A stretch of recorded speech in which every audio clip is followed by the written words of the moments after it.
tenerlos aquí en la mesa número 6, continuando con el seminario de Independencia y Bicentenario. La mesa número 6 se titula Historia Regional en la Independencia, número 2, que cuenta con la participación de los siguientes ponentes. Tenemos a Sergio Gamboa, egresado de la Universidad Nacional de San Cristóbal de Huamanga, de la Facultad de Ciencias Sociales, Escuela de Formación Profesional de Arqueología e Historia. Es historiador, poeta y caminante. Actualmente es el coordinador general de la Asociación de Historiadores de Ayacucho, Ayacucho, y miembro de la Asociación de Escritores de Ayacucho, AEL. Dirige una página en las redes sociales denominada Punto Extremo. En 2013 reeditó el libro del historiador Luis Antonio Eguiguren, La sedición de Huamanga en 1812, Ayacucho y la Independencia. Fue docente en diferentes colegios de la ciudad de Ayacucho. Del mismo modo, contamos con la participación de Carlos Hurtado Ames, doctor y maestro en Historia por el Colegio de México, magíster en Antropología por la Pontificia Universidad Católica del Perú, máster en Historia del Mundo Hispánico por la Universidad Jaume I de España, licenciado en Historia por la Universidad Nacional Mayor de San Marcos, investigador calificado por el CONCITEC, profesor asociado de la Escuela de Historia de la Universidad Nacional Mayor de San Marcos. Del mismo modo, contamos con la presencia de Pío Mendoza, profesor en Historia y Geografía. Actualmente es especialista de Ciencias Sociales en la Dirección Regional de Educación de Pasto. Sus publicaciones son Historia de Paucartambo, 1996, Mitos y Creencias Ganaderas en la Sierra Central, El mito de la mama raihuana, Contribución de Pasto en la Independencia del Perú, 1820-1824, Cantares en las Calistradas Carreñas, 2017, Fuentes para el estudio de la Batalla de Pasto, 2018, ponente en varios eventos académicos. Sin más preámbulo, empecemos con las exposiciones. Muchas gracias, amigos. Para mí es un gusto estar acá, gracias a Daniel Morán y Carlos Carcelén, que ha sido la persona que nos ha convocado en este evento, en el sentido de que hay dos publicaciones que han hecho, ¿no? La anterior publicación lo hemos presentado en Ayacucho y bueno, para esta presentación también vamos a volver a Ayacucho, y qué bueno que se haya tejido una red hacia esa zona, debido a que existe una carrera de historia, pero que a veces, pocas veces participamos de este tipo de eventos. El tema que voy a hablar se llama Cultura y Bicentenario de la Independencia en Ayacucho. Así conmemoramos el bicentenario de la Independencia del Perú desde Ayacucho. Las rebeliones de 1812 y 1814 en Huamanga. Quería empezar recurriendo a algunas anécdotas que me han marcado la vida como académico. En 2012 yo había egresado a la Universidad de San Cristóbal de Huamanga y empezaba a buscar fuentes como cualquier joven historiador, y también recurrir a la biblioteca, en este caso a la Biblioteca Central. Y en una de esas búsquedas me encontré con un texto deteriorado, que estaba dentro de las cajas de libros deteriorados y que iban a ser desechados. Los bibliotecarios habían destinado estas cajas de boletines y estaban en mal estado, y algunos discutían si estos textos servían o no servían, o se los tenía que donar, o se los tenía que botar a la basura, o se los tenía que reintegrar. Yo me acerqué a esas cajas, y dentro de esas cajas encontré muchos boletines, textos inéditos producidos en Ayacucho, entre ellos poemas y algunos textos de historia y reflexiones, y definitivamente también textos que nos sirven. Entre esas encontré el texto de Luis Antonio Eguiguren, que fue el catedrático de historia aquí en la universidad. No sé cuántos sepan de él. Fue doctor de acá y participó en las elecciones de 1930 y fue elegido en verdad presidente, pero desconocieron su presidencia, y en 1935 había publicado definitivamente ese libro dedicado a la rebelión de Huamanga en 1812. Y ese año que encontré esa caja era 200 años. Para mí era significativo hacer algo por esto. Y estuve una semana recurriendo a estos lugares, la biblioteca, para poder, ¿qué hago con este texto? Lo fácil era pues poder describir el texto y decir que hay un texto que se publicó sobre este tema. Y bueno, me vino una tremenda responsabilidad de tener que hacer algo. Y bueno, hablé con los bibliotecarios y no me dieron la posibilidad de prestarme el texto.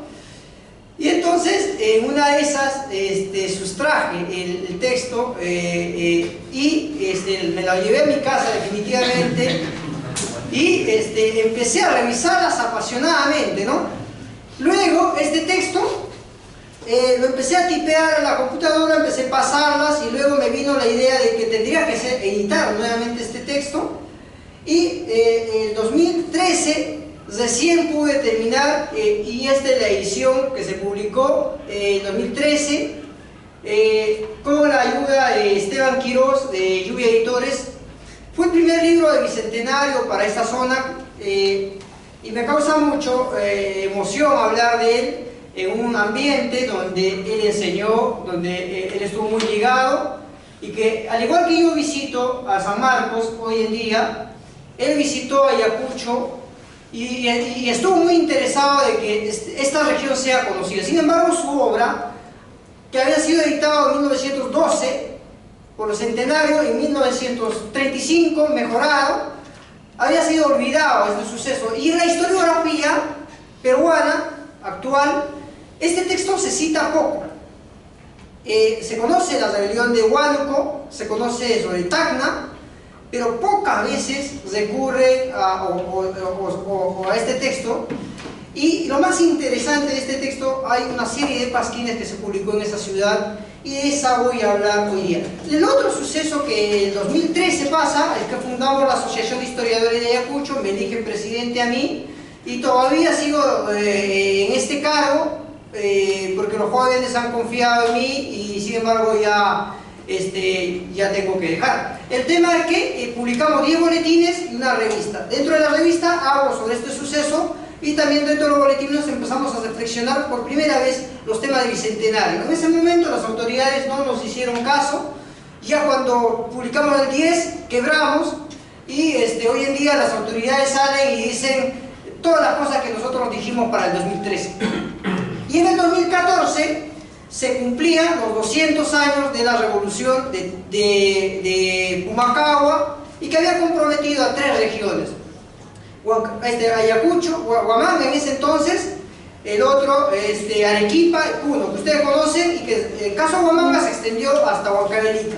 Voy a hablar sobre estas cosas porque supongo, es lo que planteo, lo siguiente, es que la sedición de Huamanga en 1812 tiene mucho sustento de que se germina una revolución en ese lugar, y que no estalla la revolución porque es descubierta todas las tentativas, todo el manejo político que estaban haciendo los criollos de ese lugar, porque quienes dirigen esta rebelión son criollos y no son indígenas, a diferencia que en Huánuco hay un protagonismo mayor de los criollos.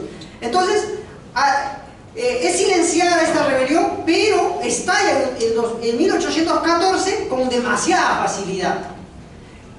Y entonces encuentro un gran vínculo entre esto, porque encuentro manifiesto de 1812 que fácilmente se asocia a esta revolución, porque involucra a un sector importante de una institución ligada en la colonia, o sea, institucionalizada, que es la milicia.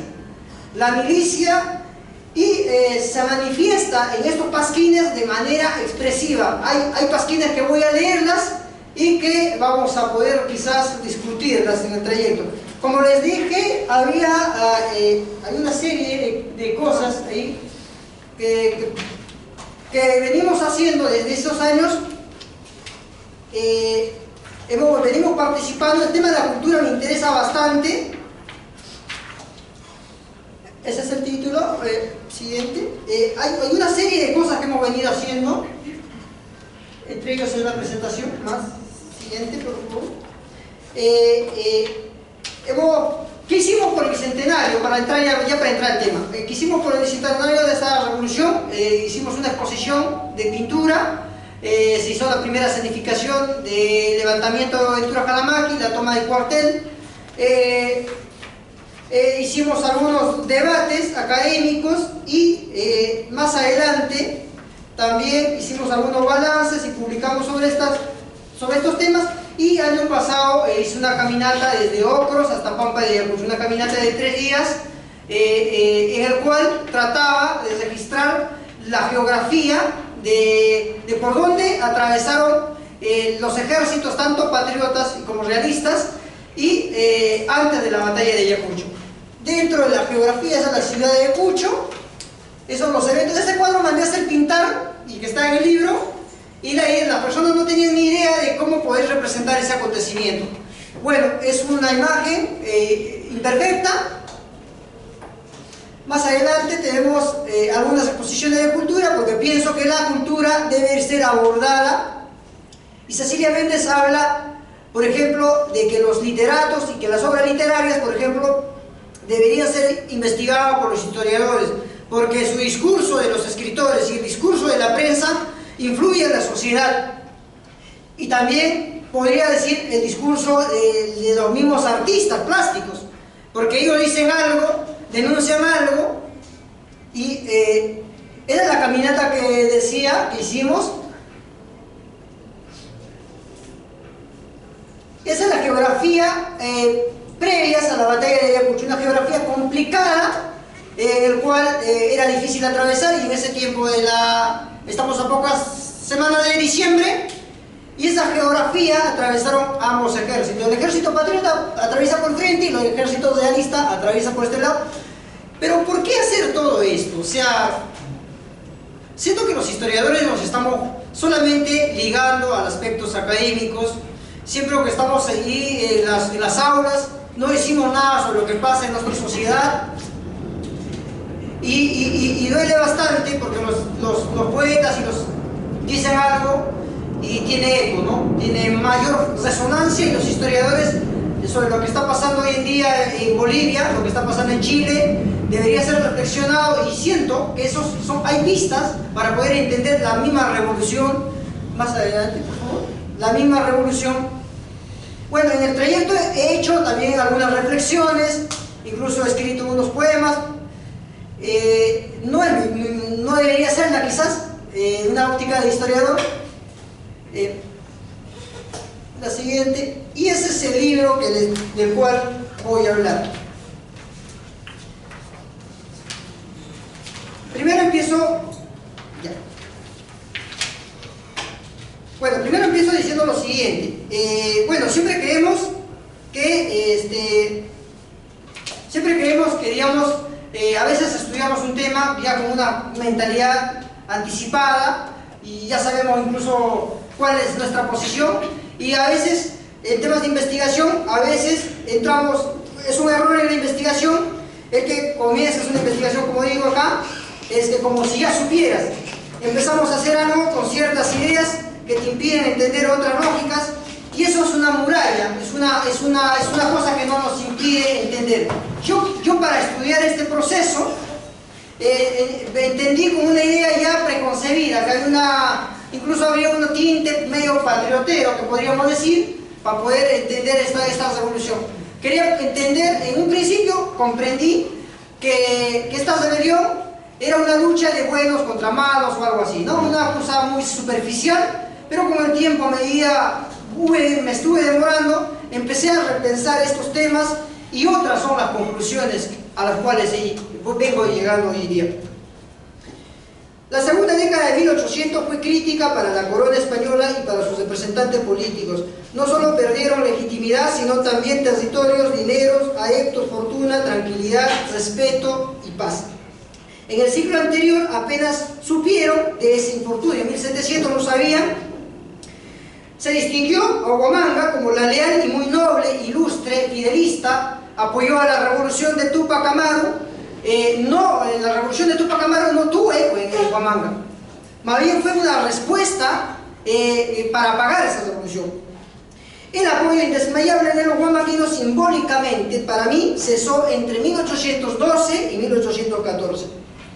1812 y 1814 son fechas claves para comprender el proceso de la independencia en la región de Ayacucho.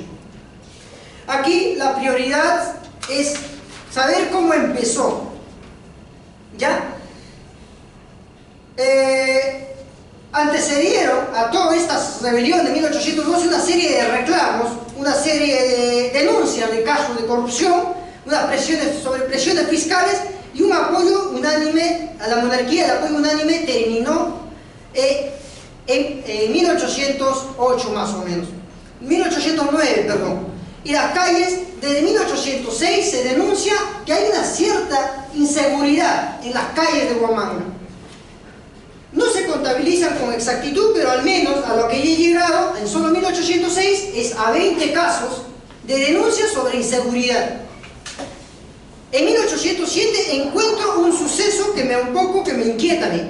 Se rompen las hojas de los árboles de sauce en la Alameda de los Reyes de Huamanga, y que estaba destinado solamente a la corona, era un espacio destinado exclusivo para la corona, pero se falta el respeto a ese espacio, y dice: la mañana del 27 amanecieron desbaratados diversos sauces de la Alameda y su plano ensangrentado en muchas partes. Concurrieron allá el teniente asesor y el juzgado y un numeroso pueblo que amargamente se lastimaba de este tercer destrozo. Era el tercer destrozo de ese mismo lugar. ¿Y quiénes estaban haciendo estos destrozos?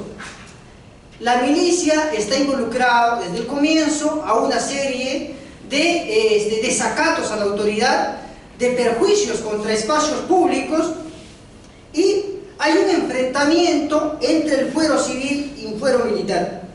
La desobediencia, la falta de respeto y las trabas continuas turbaron la justicia. Cito: tienen hace muchos días cargado de prisiones al cabo de la cuarta compañía Silverio de los Ríos, con todo el uniforme y divisa, con el destoro de la casaca del rey, y espanto de la oficialidad y la tropa, con cuyos hechos subsisten males resultas al servicio de la majestad. Bueno, la milicia está involucrada en estos casos, y cuando se le mete a la cárcel a algunos soldados, el teniente coronel reclama que por qué se le mete a los milicianos sin su consentimiento, y esto genera una pugna en la autoridad entre el fuero civil y el fuero militar. Un soldado vale dependiendo de las circunstancias que lo necesite el Estado, pero eso no comprendieron aquellos burócratas de un cargo que manejan cargos públicos. Lo que ahora quiero es, bueno, en verdad los políticos de ese momento no quieren asimilar esa idea. Los milicianos no se pueden pasar, no pueden intervenir en el orden público. Y entonces a la milicia se le asocia con una banda criminal, y a su representante, al teniente coronel o su lugarteniente, como un enemigo de la paz social, un ingenuo, que se hace llevar que se hace manipular por los milicianos y que defiende a ciegas sin entender los daños que está generando. Dice: la respetable casaca del rey se quiere convertir en un salvaguardia para delinquir impunemente, quebrantar todas las reglas de la policía, turbar el sosiego nocturno del pueblo. Los robos que descaradamente se van multiplicando en Huamanga, bien sea por los mismos soldados o bien por los que con solo su poder tales creen autorizados para andar libremente. Entonces, eso es lo que está pasando más o menos 1800, los años previos a esta revolución. Ya se imaginan, en 1809 llega el impacto de Napoleón, invade la península y genera una especie de solidaridad desde América. Ya, solo un minuto. Ya. La milicia, entonces, es un mosaico de sectores populares y de élite. Hay rivalidad entre ellos. Hay una adhesión. En 1809 se declara la lealtad a la corona, pero siento que es el último manifiesto fidelista. Hay una especie de unanimidad, se manda dinero, y ese dinero que se manda va por Buenos Aires y llega a la corona, pero sin embargo es un acto protocolar. Para mí lo considero un acto protocolar porque los desórdenes siguieron, continuaron, la paz no volvió. Hay una serie de cosas hasta que llega 1811, Castelli y los bonaerenses amenazan por el Alto Perú, y tiene una respuesta simpática de parte de los huamanguinos, aceptan una parte de los huamanguinos, están muy favorables a esta rebelión. Dan una especie de gracias a Castelli y a Moreno, y sobre todo atacan al virrey Abascal.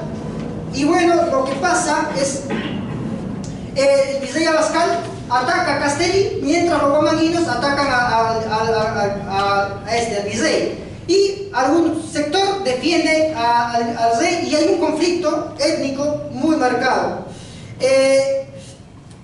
En 1811 hay un primer saboteo.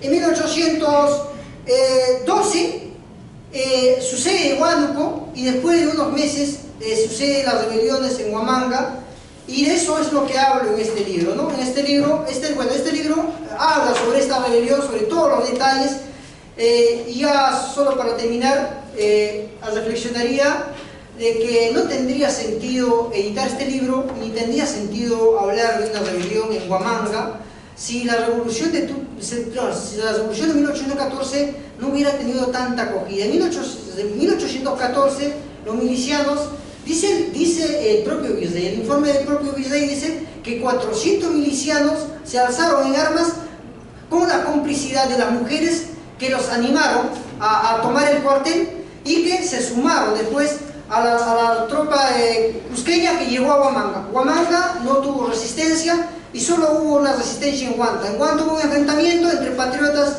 y realistas, y Huanta gana con el apoyo de los talaverinos, y los revolucionarios abandonan Huanta, van a Huamanga y ejecutan a algunas autoridades que ya habían amenazado en los pasquines y que sus nombres ya estaban acá. Así que esta revolución, lo otro que quiero destacar es lo siguiente: de todas las revoluciones que ocurrió en 1814, en Huamanga es la que duró más tiempo, es la que tuvo más resistencia, y bueno, muchos de los milicianos fueron encarcelados, luego fueron liberados por acto de un conducto y perdonados. Pero estos milicianos en 1814, cuando llega Álvarez de Arenal en 1820, nuevamente vuelven a reincidir. Hay una crisis de institución bastante marcada, que no se ha dicho algo sobre estos temas, y que era la crisis de la institución militar en Huamanga. Y en Virreinato, porque han visto, hay casos para otros puntos donde la milicia, como en Tacna, se sublevó, ¿no? Y muchas gracias a todos, gracias.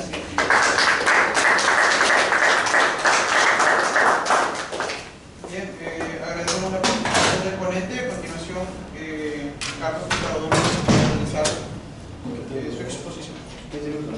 Sí, 15. Bien, bueno, saludo primero a todos los presentes, los que me acompañan en la mesa. También agradezco la invitación a los organizadores, también a Morán principalmente, ¿no? Cabeza visible de este evento, y felicitar también, ¿no? Creo que es oportuno, pues, ¿no? Que la universidad se desarrolle este tipo de actividades. El tema que voy a exponer es historicidad y memoria de las curas de la independencia de la Sierra Central del Perú, los casos de Jauja y Huancayo. Un poco me voy a centrar en el caso de las curas, y también un poco también en el tema de la historia regional. ¿Qué pasaba en Jauja en este proceso? En el Valle del Mantaro, que antiguamente se llamaba el Valle de Jauja, ¿no? En un primer momento voy a revisar las fuentes disponibles, lo que se dice sobre este evento, y con esta evidencia en una segunda instancia voy a examinar las narrativas históricas que se han tejido en torno a estas historias, ¿no? Las historias locales, por parte de algunos autores que se han interesado en este asunto, y cómo verificar también cómo este relato ha ido cambiando, ha ido variando y se ha ido transformando en el tiempo, ¿no? El relato de la jura de la independencia. Voy a proponer que los eventos críticos asociados al proceso de la independencia en esta región se han transmitido principalmente de manera oral, a partir del recuerdo, ¿sí? Una forma de acceso al pasado, como saben ustedes, ¿no? Hasta que fueron recogidos por algunos autores locales después de la segunda mitad del siglo XIX. ¿Por qué, no? Porque, fíjense, la Sierra Central tiene una característica particular, ¿no? Ha sido objeto de periodos de devastación. ¿Sí? No hay fuentes históricas en realidad que puedan dar cuenta de los procesos, ¿sí? Como ocurre en otras regiones que aquí se están discutiendo, ¿no? Las fuentes son muy escasas en realidad, ¿sí? Casi todo lo que ha habido se ha perdido, se ha quemado, ¿no? El ejército español, por ejemplo, estuvo acantonado desde 1921 hasta 1924 en la zona, ¿no? Y un segundo periodo de devastación es el de la guerra con Chile, ¿sí? El ejército también chileno estuvo en el Valle del Mantaro y se quemaron muchos papeles, ¿no? Casi no hay documentación, ¿sí? Y también es importante destacar que la zona ha sido afecta a un periodo particularmente traumático, ¿sí? De guerra, ¿no? de masacres inclusive en distintos pueblos, ¿sí? Entonces existe otro proceso, me parece más particular, que se ha tendido a desarrollar en esta región, ¿sí? Es un poco lo que es importante enfatizar, ¿no? Como digo, entonces se ha transmitido por eso oralmente, ¿no? Pensamos que esto es así debido a que este proceso en particular en la región es parte de los llamados acontecimientos límite, ¿no? Como propone Dominic Lacapra, ¿sí? que está asociado pues, a los eventos críticos y violentos, ¿no? ¿Sí? Son los eventos, los llamados eventos límite, ¿no? Y entonces un poco la perspectiva que aquí quiero proponer es que hay un recuerdo asignado por el horror, ¿sí? Por la violencia sobre todo, en este ámbito en concreto, ¿no? Estas masacres que les he comentado, ¿no? Desde ese punto de vista, lo que es posible de encontrar en estos primeros textos locales que les comento, que voy a examinar, es principalmente uso de la memoria, lo que es distinto a una construcción histórica del pasado como tal, ¿sí? Esto es lo que propone María Budrovic, por ejemplo, ¿no? Una cosa es el uso de la memoria, ¿sí?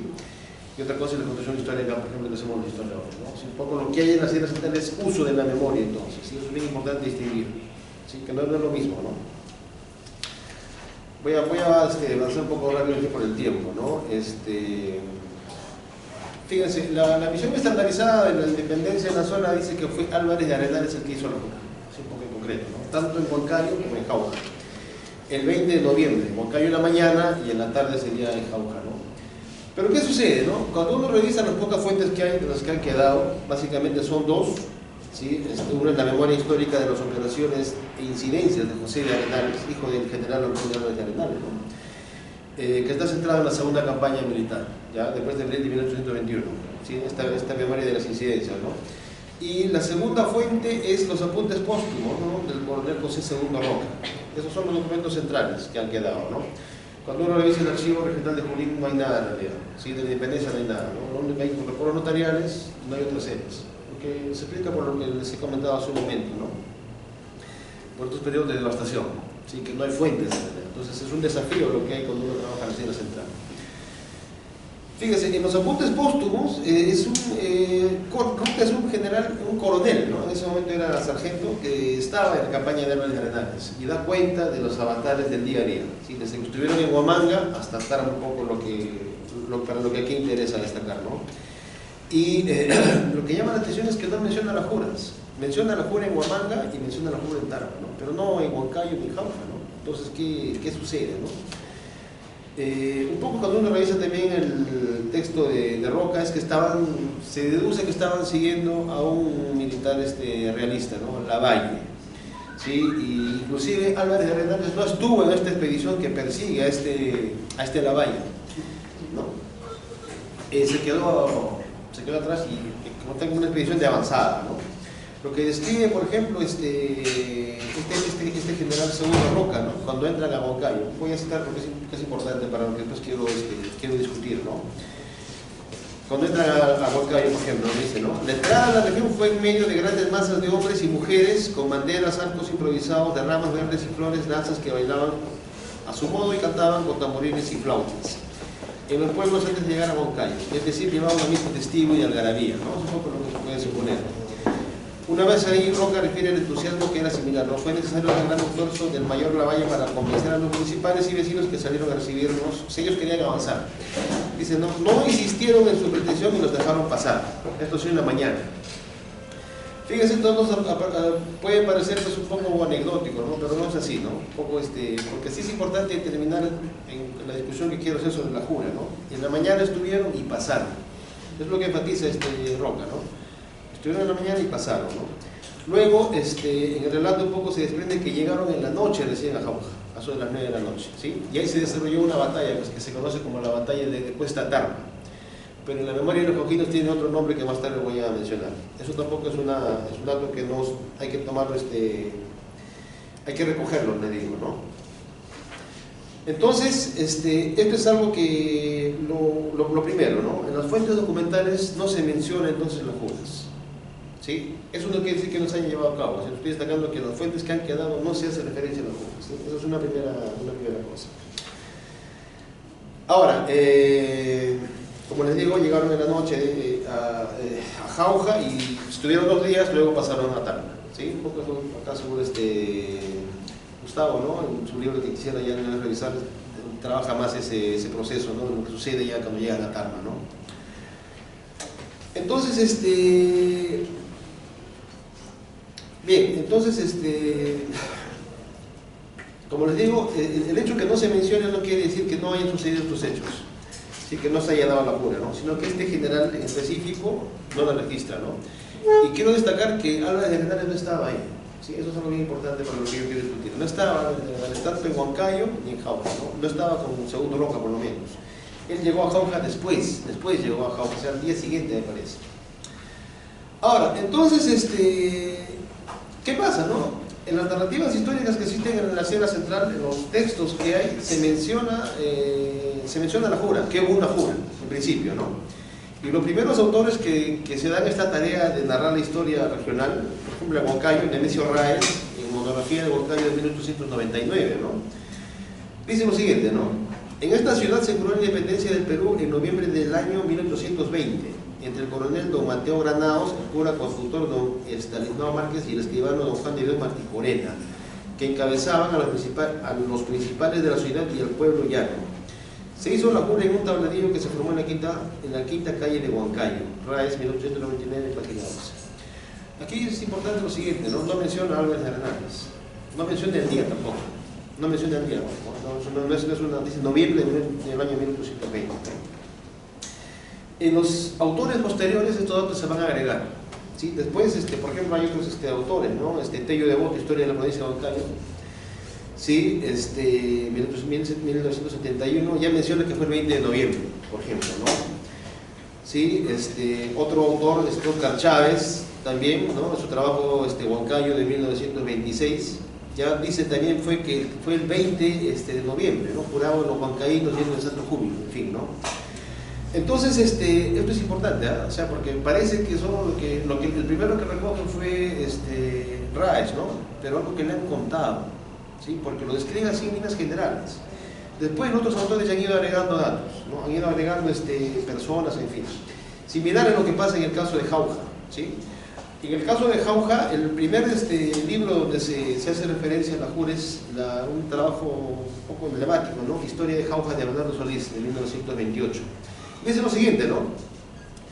Arenales, a la cabeza de sus tropas, llegó a Jauja, donde sus habitantes lo recibieron con un delirante entusiasmo en la plaza principal, pronunciando 6 discursos y arengas al ejército libertador. Jauja festejó la entrada de estas fuerzas con extraordinario brillo, hubo fuegos artificiales, repiques de campanas, bailes populares, etc., ¿no? Uno cuando se pone a examinar un arte de esta naturaleza, es poco evidente que es algo que le han contado, ¿no? Ya, es algo que le han estado contando a él. ¿Sí? Le han narrado, hemos dicho, ¿no? Hubo repiques de campanas, bailes populares, en fin, ¿no? Y como ya les he comentado, pues no estuvo algo de Arenales ahí, ¿no? Pero en el relato ya se estaba integrando que este personaje ha estado ahí.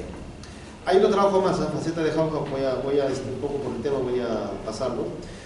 No obstante, hay un texto principal en Jauja, lo que es Jura de la Independencia en Jauja, Huancayo y Tarma, de Espinosa Bravo, se publicó en 1964.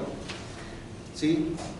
Por ejemplo, en esta idea de corroborar que se trata de versiones orales, Espinosa Bravo menciona que estuvo el cura Estanislao Márquez, ¿no? Que es el mismo personaje que menciona Raez. Y la verdad que no es posible que ese personaje esté el mismo día en los dos lugares, ¿no? Más aún en un contexto en el que, fíjense ustedes, de Huancayo a Jauja es 8 horas, ¿no? Yo lo he caminado, les digo, son 10 horas. O sea, tú sales en la mañana y llegas noche, en fin, ¿no? No podría haber estado, ¿no? Pero ¿por qué aparece este personaje ahí, no? Hay una explicación que ya no la puedo hacer, ¿no? Que es un personaje connotado, reclamado en la memoria histórica, ¿no? O sea, esa idea de que alguien icónico debería estar en la jura, ¿no? Y se ha integrado entonces al relato oral, ¿sí? Tanto en Huancayo como en Jauja. A ver, la verdad que hay varios datos acá que voy a tener que pasar, ¿sí? Porque no hay no hay tiempo, sí, pero sí me interesa destacar lo siguiente, ¿no? En 1971 pasa una cosa que es creo un poco definitoria de esto, ¿no? El historiador Valdemar Espinosa Soriano publica su enciclopedia departamental de Junín. Y él es el que dice claramente que Arenales fue el que hizo la jura, ¿no? Lo siguiente, ¿no? Dice, ¿no? Inclusive dice que él estuvo el 19 estuvo en Huancayo y organizó la jura, se puso de acuerdo, en fin, y el día siguiente compartió una comida con el escribano Martí Moreno, en fin, ¿no? Dice, ¿no? Álvarez de Heredia, según fueron sus palabras flamígeras las que prendieron la chispa del entusiasmo por la libertad del Perú, aunque luego agrega, el general argentino a su llegada no halló sino un pueblo muy exaltado por la independencia. Dice, ¿no? De acuerdo a esa perspectiva, él animó y convenció a los habitantes de este pueblo para que proclamaran y juraran su independencia. ¿Sí? O sea, Espinosa Soriano es el que dice pues, que ha sido Álvarez de Arenales el que los animó y convenció de que juraran, ¿no? Esto no se puede corroborar, como les he dicho, ¿sí? No hay prueba de que esto haya sido así. Y yo estoy convencido que no ha sido así, además, ¿no? Pero el tema con esto es que no es tan simple, pues, ¿no? Lo que pasa es que en una perspectiva histórica de esta naturaleza resta agencia a los que han estado ahí, ¿no? Como que nos presenta como carácter de iniciativa, ¿no? Y poco, no sé, hay procesos, o sea, ¿por qué participaron? Creo que se deja de considerar las reales razones de por qué, ¿no? ¿Por qué se juró la independencia y cuáles fueron los motivos, ¿no? Al presentarlos como que es otra persona, alguien que tiene que venir de afuera a decir lo que tienen que hacer. Eso me parece que es el principal problema con esta perspectiva, ¿no? Además que es un poco la que ha creado, se ha instaurado en la memoria histórica de la gente, ¿no? Esta versión ya es aceptada como real, ¿no? Bueno, aquí yo hago toda lo que pasa es que cuando uno corrobora las fuentes que cita, por ejemplo, la historia militar de Carlos de Gippiani, ¿no? Pero de Gippiani cita lo de Roca, sigue Segundo Roca, ¿no? Y o sea, hay un poco, me parece que hasta fuerza los datos, ¿no? Para dar esa visión un poco enaltecida que él tenía digamos, no sé si habla de Arenales, o de glorificar esta historia, darle tintes un poco así míticos, me parece, o hasta fabulescos, ¿no? Ese es el segundo momento, entonces creo que es crucial en esta historia, ¿no? Hay autores que han seguido, pues, fotografías locales, de varios autores que han seguido esta historia, que ya se reproduce. Sí, ahora mismo, por ejemplo, cuando uno va a Huancayo, cuando se hace la conmemoración de la independencia cada año, ¿no? Por ejemplo, se repite esta versión, ¿no? Esta versión está como estandarizada, ¿sí? Que ha sido Arenales, en fin, ¿no? A ver, ¿qué pasa entonces en este asunto de la historicidad que les decía, ¿no? Me refiero a historicidad por comprobación real de nuestros históricos. Porque uno dice, entonces, si no ha sido Álvarez de Heredia y no está en los documentos, ¿por qué la gente cuenta esto, no? ¿Por qué la gente cuenta una historia de juras? ¿Por qué están los personajes ahí, no? Porque estos personajes han existido. Por ejemplo, el escribano Juan de León Martí Morena, ¿no? Yo me lo he topado pues, en mis investigaciones en el Archivo Regional de Junín, o sea, sí ha existido, ¿no? El cura Estelino Márquez también ha existido, o sea, son personajes que sí han tienen verificación histórica, es una cosa, ¿no? Ahora, el otro aspecto que les estaba mencionando al comienzo es esta idea del recuerdo del terror, ¿no? De cómo se recuerda la violencia, ¿no? Fíjense, después de que Álvarez de Heredia pasa por el valle, desde las juras, pasa a Setalma, ¿no? Y la zona queda desguarnecida, abandonada en realidad, y los españoles entran y cometen masacres colectivas, ¿no? Allí había montoneras que no se podían defender, ¿no? Una, por ejemplo, fue en diciembre de 1920, se conoce como la batalla de Zapampa, ¿no? Donde masacraron algo de 300, 400, 500, ¿no? Sí, parece, distintos grupos del conglomerado social, ¿no? Unos subalternos también indígenas, que no sabían defenderse, y estaban a tiro de bala, ¿no? Y es como que se cansaron de matarlos, algo así. Es uno, ¿no? Otro es en Antaura, por ejemplo, ¿sí? Algo de 300, 400 también masacrados. Fíjense ustedes, ¿no? ¿Cómo se recuerda eso? Claro, la historiografía no suele destacar eso, ¿no? Como que esto que hemos estado diciendo acá, pues que las regiones están un poco, no se les ha dado todavía el espacio que merecen en el debate, ¿no? Entonces este tipo de cosas no se suele discutir. ¿Sí? Por ejemplo, dice, ¿no? En 1820 ordenó una espantosa carnicería, recuerdan a los autores locales, ¿no?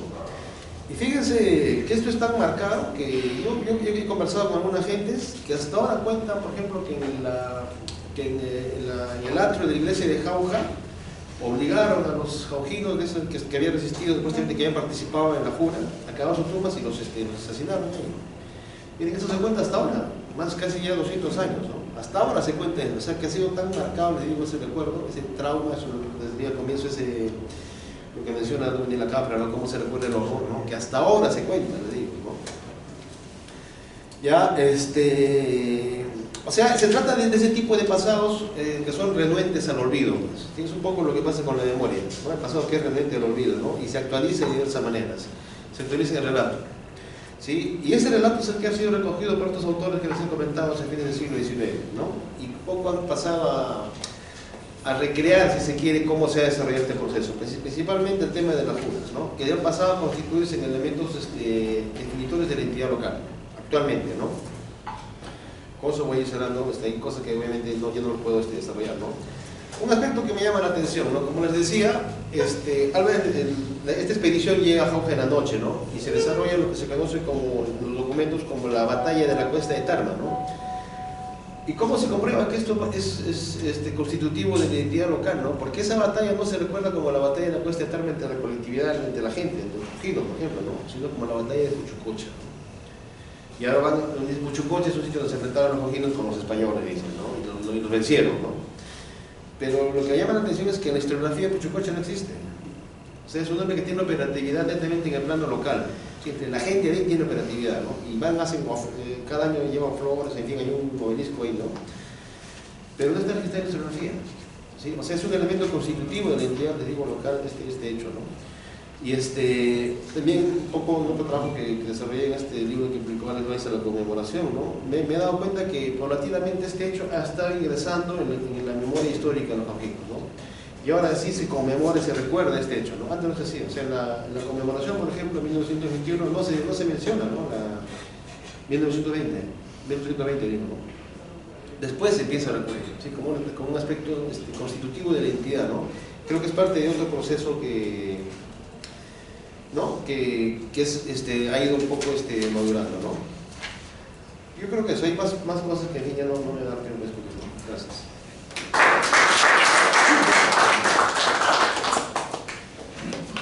Bien, muchas gracias por la ponencia del profesor Carlos. Continuación.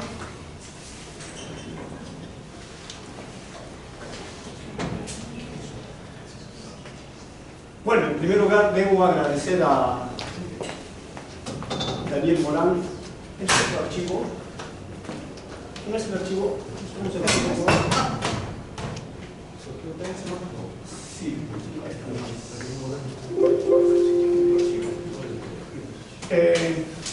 En verdad, agradecerle por la presencia de ustedes, pero sobre todo por darme la oportunidad también de compartir la necesidad que tengo.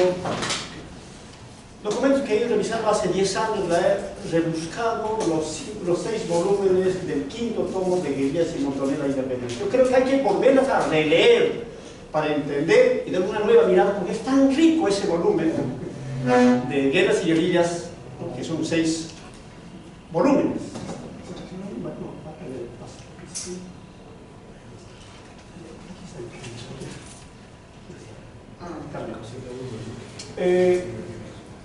Sí, pues sobre independencia, me estaba buscando un archivo sobre independencia, hay mucho que hablar, pero también he mirado con microscopio el trabajo del argentino José II Roca, que es el premio doctoral Hurtado, y la he priorizado sobre todo la lectura del volumen 1 y 6 de Guerrillas y Montonera, donde se toca hasta enero de 1800, hasta cuando las fuerzas de Arenales se repliegan, ¿no? Y se produce la restauración colonial de Ica hasta Cerro de Pasco, habiéndose conquistado en 4 meses y haberse declarado independiente en varias ciudades. Y yo quiero, con respecto al doctor Hurtado, y que tengo este paso.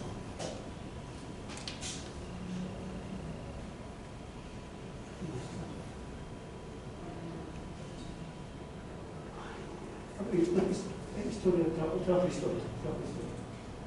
Ah, exactamente, ahí está. Bueno, ahora sí puedo contar mi tiempo, ¿sí, por favor? Sí, si me permite. Bueno, esta es la imagen, eso que pasa que yo vengo de una ciudad, la más alta del mundo, está a 4.338 metros sobre el nivel del mar. Miren, tanta fama tiene Cerro de Pasco, pero todavía es ingrato el estado de la sociedad peruana, que en Lima no existe una sola calle llamada Cerro de Pasco, a pesar de su gran contribución económica durante la colonia, como ya lo hemos oído, ¿sí? Pero también su contribución a la campaña última de la independencia. Ese es el de Pasco actual, ¿no? Mira,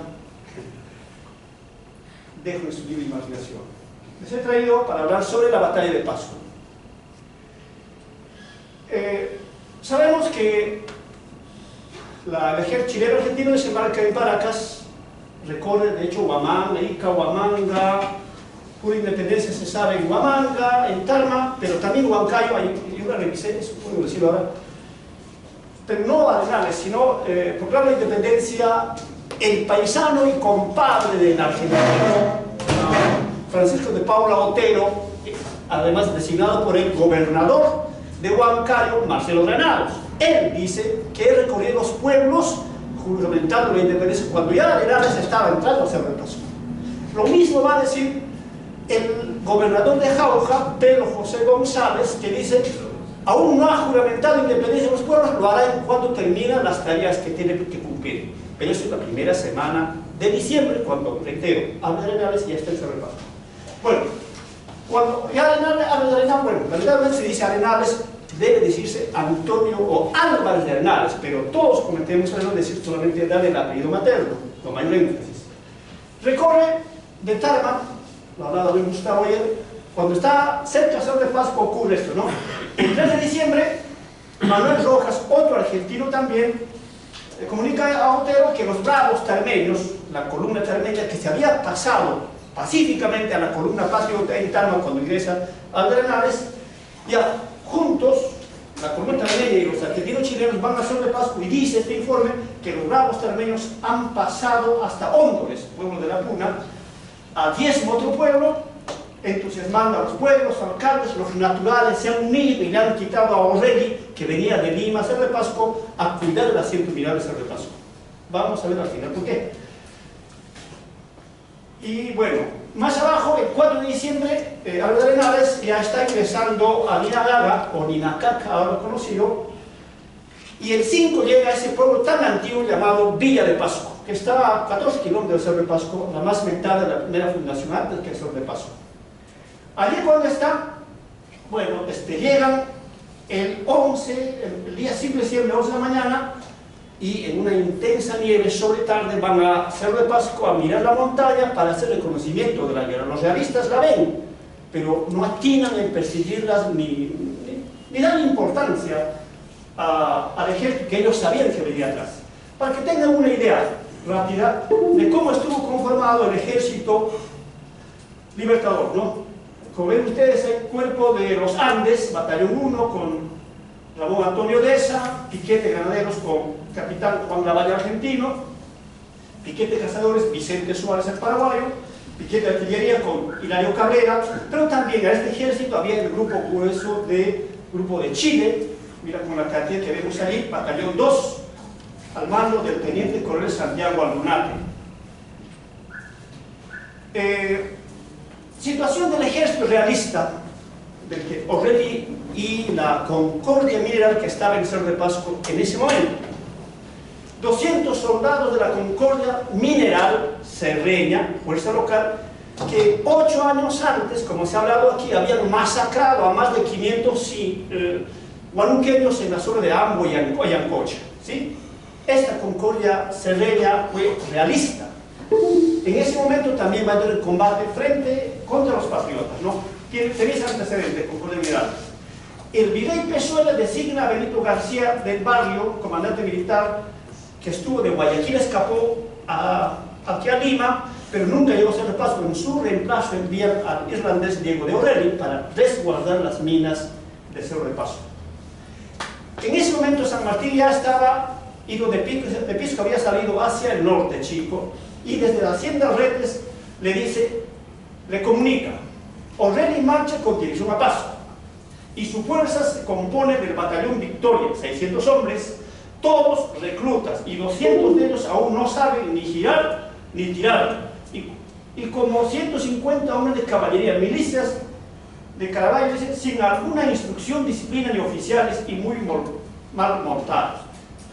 desde la Hacienda le están comunicando a Arenales que O'Reilly marcha con esa fuerza que no es buena, ¿sí? Como están viendo ustedes. Le informan a Rudecindo Alvarado a Arenales, dice la cita abajo. Esta es más o menos la ruta Tarma, Junín, Villa de Pasco, Cerro de Pasco. La ruta, todas están a 4.100 arriba. Mi tierra es a 4.078, Cerro de Pasco. Bueno, estas son las dos lagunas que entonces existían, pero es una fotografía de 1950, o sea, hace recién 60 años. Sin embargo, imaginen ustedes, en todo el trayecto al ejército libertador se habían comentado mucho de la fama que tenía este lugar, hasta entonces llamado San Esteban de Yauricocha. En Argentina la sabían muy bien, porque muleros argentinos de Salta venían haciendo comercio, trayendo mulas para trasladar minerales de Huancavelica, Cerro de Pasco y Lima. Era tan famoso el circuito comercial: Tucumán, Pisco, Huamanga, Huancavelica, Huancayo, Jauja y Cerro de Pasco. Ese era el circuito comercial con que... Entonces, en ese trayecto, a los soldados, y este segundo Roca del que he hecho referencia es un tipo que escribe y tiene una mirada más antropológica de esta campaña, del cual el doctor Armes ha señalado. Narra la forma como le recibieron en todos los pueblos, ¿no? Es un piquete que va delante de Arenales, desde Huamanga, porque tiene que perseguir al intendente de Huancavelica que huía a Montenegro. Y él, en el camino, había escuchado mucho de Cerro de Pasco, o San Esteban de Yauricocha, pero cuando llega a la montaña, mira Cerro de Pasco, se da cuenta que es un pueblo de indios, sin cuadraturas y lleno de caminas. Había más o menos entonces unos 6.000 habitantes. Era pequeño, por la altitud que mucha gente huye de realidad. Estos son los dos croquis. La primera es la que el alemán Clemente de Altaux, ingeniero del Estado Mayor de Arenales, diseña para la batalla. La otra, en cambio, la que se hace en 1860, ¿sí? Se recrea lo que se hizo en entonces. Bueno, informe de la batalla, que no voy a exponer nada del aspecto militar, solo del informe. Hay varios informes sobre esa batalla que el mismo Arenales se contradicen. Aquí tenemos tres: que los realistas murieron 41, hay 320 prisioneros, se tomó preso y pretextos militares. En otro dice 58 muertos, 18 heridos. Más abajo se señala con otros datos. Pero finalmente son datos del triunfo del 6 de diciembre de 1820 en la batalla que le llamamos la batalla de Pasco. Estas más o menos son los responsables españoles que estuvieron con O'Reilly en la batalla, y O'Reilly ese día fuga. Santa Cruz se entrega, a pesar de tener 150 de dragones de Caraballo, la élite española, la caballería, se entrega frente a 20 o 10 de la caballería patriota, porque mucho más tarde va a confesar Andrés Santa Cruz ante los patriotas, porque se había pasado al lado patriota, señalando de que él en su mente tenía las ideas libertarias y luchar por la patria. Por eso que se entregó, ¿no? Bueno, es otro tema que no vamos a ahondar mucho ahora. Proclama de la independencia y otros sucesos después de la batalla del 6 de diciembre de 1820. Se desarrolló el Cabildo Abierto, se designó el primer alcalde Ramón de Arias, al primer gobernador argentino Manuel Rojas, ¿sí? Mucho más tarde va a ser reemplazado por Francisco Quirós, otro sereno muy joven, Ricación, mucho más tarde metido con la venta del guano, ¿sí? El 7 de diciembre, después de la misa, se proclama la independencia. En esa proclama la independencia, luego se produce el desfile, como ahora la rememoramos cada año. Se libera a los presos guanuqueños que se habían rebelado en 1812, y como castigo las autoridades españolas los han enviado a Cerro de Pasco para trabajar por varios años en los socavones. Llega a Arenales, los libera y los hace desfilar. Eso está anotado en los documentos.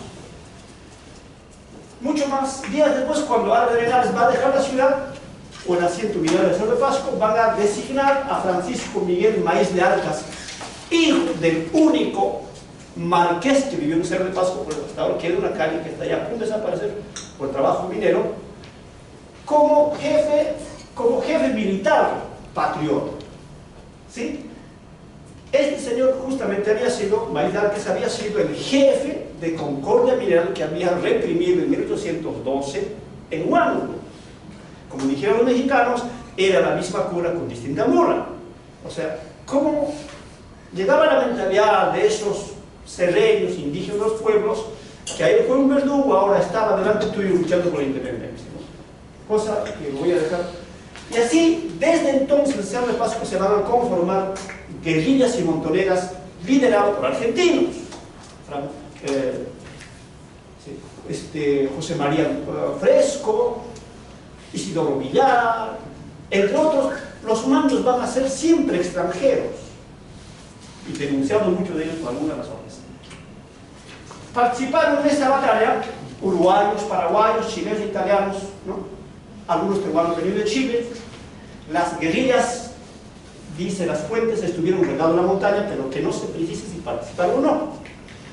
Está el hijo también de Álvarez de Navas, Florentín Álvarez, la columna tarmeña que vino de Tarma, párrocos como el italiano Fernando Abramo, ¿sí? Estuvo otros curas que han tomado papel destacado desde Ica hasta la batalla de Cerro Pasco. Algunas conclusiones. El ejército de los Andes y de Chile estuvo muy fortalecido, porque ustedes saben que en Ica capturan el estrecho militar y capturan a Quimper, ¿no? En Ica. Hubieron guerrillas en ambos lados también, ¿sí?